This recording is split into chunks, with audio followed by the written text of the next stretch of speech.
The vast majority of children who enter the foster care system come from family situations, life situations that have neglect. Those would be situations such as domestic violence, substance abuse, or mental illness in the parents that's kind of untreated and creates a situation for a child where they're unsafe. Safety is the determinant of what causes children to come into foster care. There is a stigma that like kids in foster care are in foster care because they're bad, and they're not. They're in foster care because something happened to them, and so understanding that they will come with trauma and they will come from hard places and maybe have some issues that you haven't had to walk through with your own kids. I've worked with so many kids that are in foster care, that are teenagers. And for some, they want to be adopted. For some, they want to be in a foster home. And then for some, they want to be independent. And the group home model works for, I would say, some of those youth. But everybody needs a team of supportive people that don't have an expiration date.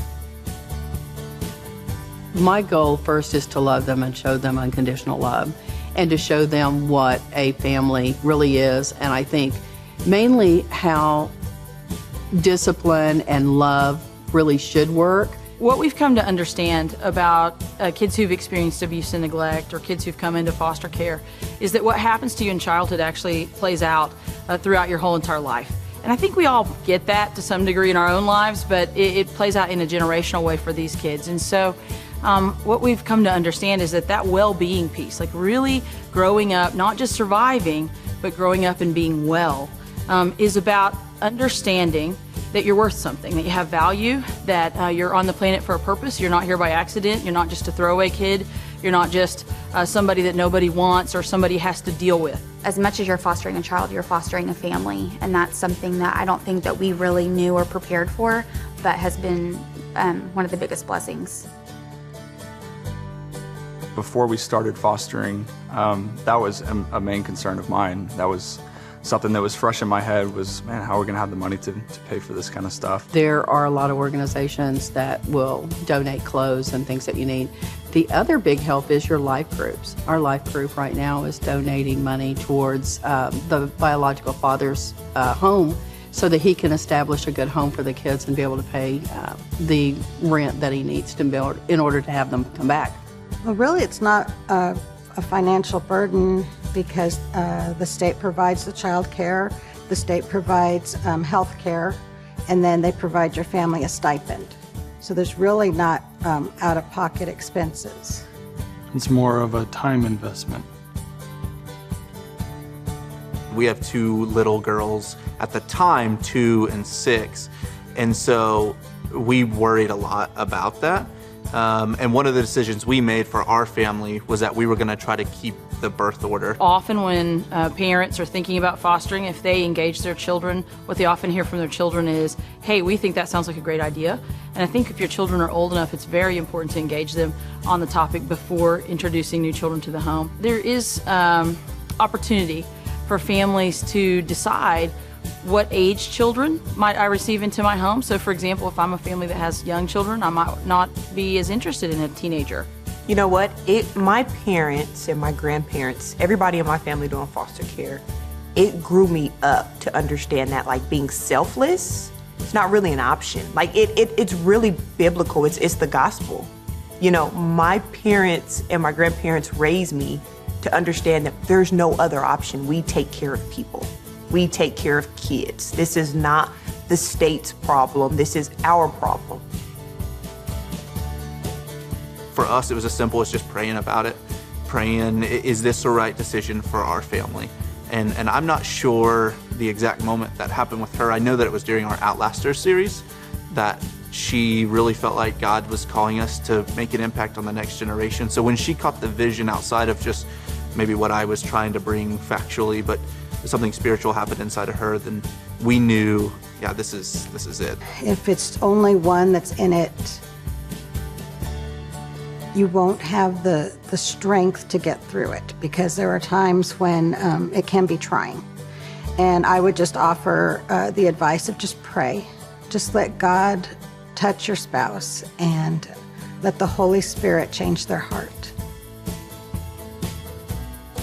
When I first started fostering, that was what a lot of people said. Why don't you wait until you get married? And I couldn't find any biblical and kingdom reason to withhold a gift of relationship and a gift of connecting because I didn't have a husband.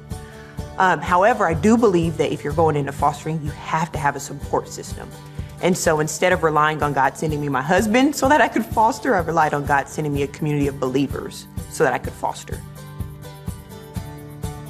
So the role of the Department of Human Services is really one of safety of children in our community. And so they're the agency who's responsible legally to ensure that children are safe. To also, once children, there's a concern maybe that children aren't safe, to ensure that children ultimately get to a permanent home, whether that's back home now with their family in a safe way or whether that's ultimately to adoption, and to ensure that children have the best opportunity for well-being in the process. I think sometimes we can think that we're going in to fight against DHS for these kids, but DHS workers and DHS, they have the same exact goals that we have. Now, their application may be different, but they also have, DHS workers that are literally responsible for 40 kids. What generally happens is they have a misunderstanding that they think biological parents are bad people. They're terrible, they beat their kids, or they've used drugs and they've neglected their children. And I think that they're going to find that biological parents are not monsters. With bio parents, I think it's sometimes the hardest thing to navigate. You have to keep in mind that the goal of foster care is to help restore families back together.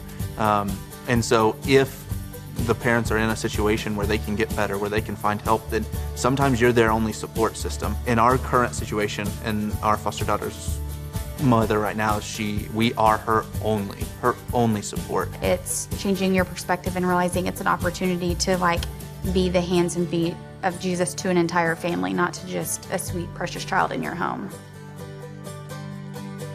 I believe everybody's called to be a part of foster care, just like we're called to give to the church, just like we're called to be a part of missions. It doesn't necessarily mean you're supposed to be a foster parent, but there are tons of ways that you can get involved, praying, financially. For us, one of the things that's been a huge help is there's a program called Respite. And so Respite is families that have been approved by the state to watch your foster kids. And so if we go out of town, we can't always just send her over to grandma's house or send our kids over to grandma's house. So being able to send them to a home that we know is safe, that's with a family that's been certified by the state, allows us to send our kids over there maybe for a week, 2 weeks. So that's a great way for people to get involved, maybe just to kind of get their feet wet. Well, we had people that would step up and donate clothes. My daughter's outgrown this. Would this fit your children?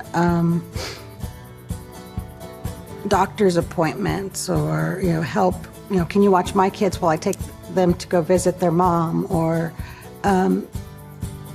you have the choice to go to the court dates, and on the days when you go to court dates, somebody could help with dinner for that night for the family, because sometimes you may not get back till late.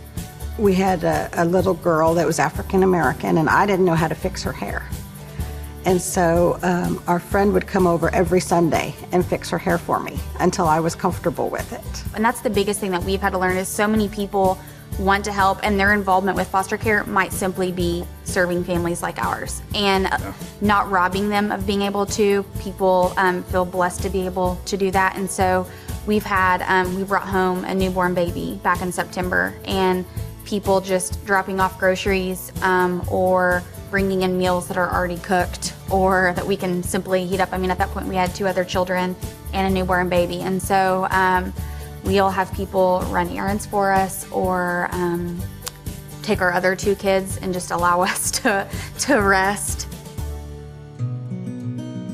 And the answer is yes, it will hurt if you're doing it right. But what I would also say to that is what these children need more than they need a roof over their heads, more than they need food on the table, is they need someone who loves them and who shows them what love looks like. Well, my number one thing is it's not about you. I think a lot of people, number one thing they say is, I don't know how you do that because I'd never let them go. Well, you can let them go. And if you depend on God to take care of your heart, you can do that. And I think that once you love a child as much as you love them, you really do want what's in their best interest. And if the parent has really worked hard to get their child back, you've got that relationship with them, then you know you're going to be in that child's life forever. And it's not giving that child away forever or up. You are now a part of that child's life and a part of that family's life forever. I was definitely guilty of thinking, how could I ever send a kid back or to a different home? And it does hurt. And I think if you do it right, it should. Because you should love the kid like they're your own. And so it should be tough when they leave. I always say foster care is the hardest thing we've ever done, but it's the best thing we've ever done. So we wouldn't take any of those experiences back. We're normal people. We don't have this special ability to put barriers up on this emotion. We deal with this emotion of possibly having to let them go. We're dealing with that right now. And what I tell people is just the reward of going from day one in our home to the last day in our home, seeing the progress that has happened in that time is so much worth the temporary kind of pain and emotions that you deal with once they're gone. This is our mission field. We can't go to Africa or something and do missions, but we're doing our part by helping these children out. And if you're called to do that, then the pain is worth it. We've had a little boy for 16 months, and he's leaving in a week. And